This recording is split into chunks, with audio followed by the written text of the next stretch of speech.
Hi everyone! Kids and kids at heart, today we are going to learn something different, fun, and delicious together with Ate Shan and Tita Maymay. This is a very easy cookie recipe, even you kids can make it at home. But don't forget to ask mom or dad for help when doing it so. The first thing you need to do is ask mom or dad to prepare the ingredients with you. I'll just leave the recipe in the description box below. So let's get started. First, we mix flour, salt, and baking soda. And on another mixing bowl, we mix half and half butter and vegetable shortening. Since we have a hand mixer, we will be using it when creaming the butter and vegetable shortening. But you can definitely use a wire whisk or rubber spatula or just a spoon if that's what you have at home. Now we have added two kinds of sugar, brown and white, and we will mix it until well combined. We will now add the eggs one at a time, and in between we have to mix it well. You want to crack the eggs in a bowl like what you see in the video and not directly into the cookie butter. It is to avoid spoilage of the whole batch of cookies, just in case you didn't get the freshest egg. It is also easy to spot an eggshell, so if you notice any pieces, you can remove them carefully. Now that our wet ingredients are well incorporated, it is time to add our flour mixture. To incorporate the flour mixture well, I'm only adding a third of the flour mixture to the other ingredients in the bowl. Mix until just combined. Add another third of the flour mixture. Continue to mix until it's fully combined with the existing mixture. And add the last third of our flour. Mix thoroughly until everything is well combined and no streaks of flour remain. Let's set aside the cookie dough mixture and do a little cleaning before we prepare our toppings. Once the cleanup is done and the toppings are ready, you'll be all set to finish preparing your cookies. Divide the dough evenly in a separate bowl. This will be the base for our different flavors. Decide what toppings you want to add. This could be chocolate chips,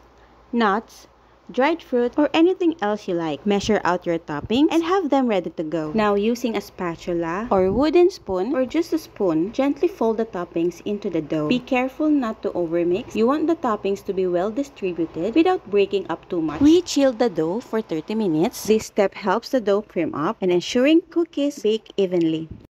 Grab a cookie or a spoon. A cookie or ice cream scoop is fantastic for uniform cookies. But if you don't have one, a regular spoon works just fine. Make sure your baking sheets are lined with parchment paper or silicone mats to prevent sticking.